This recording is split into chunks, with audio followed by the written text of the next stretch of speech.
Pinangunahan ni First Lady Liza Araneta Marcos ang pamamahagi ng mga bagong vendor kiosk sa Pasig River Esplanade na layong palawakin ang turismo at hanap buhay. Yan ang ulat ni Kenneth Pasyente.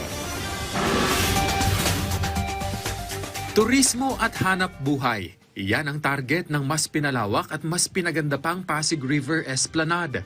Bilang bahagi ng Pasig River Bigyang Buhay Muli program ng pamahalaan, pinangunahan ni First Lady Liza Araneta Marcos ang pamamahagi ng mga bagong vendor kiosk sa mga nagmamay-ari ng maliliit na negosyo. Hakbang ito ng gobyerno para gawing culture at tourism hub ang 25 kilometrong Esplanade. Sa naturang seremonya, formal na ipinagkaloob sa mga vendor sa pangunguna ng unang ginang ang 47 kiosk at 18 chamber na may 22 negosyo na magbibigay ng bagong oportunidad na kumita ang mga micro, small at medium enterprises o MSMEs.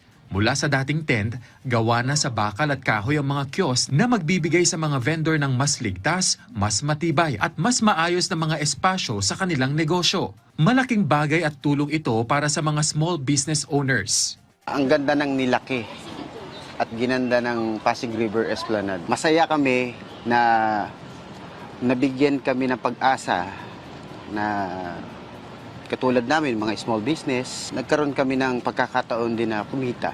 Maraming salamat. Sobrang tuwan-tuwa kami na nabigyan kami ng pagkakataon magtinda dito. Nagpapasalamat po ko sa ating pamahalaan dahil na ganito ang naging proyekto nila. Nabigyan kami ng pagkakataon na maliliit na negosyante na magtinda na at least kahit papaano kumita.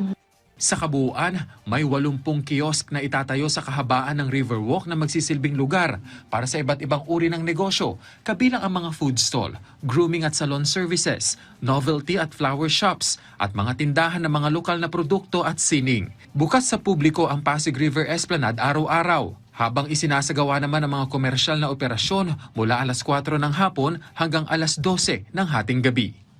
Kenneth Pasyente.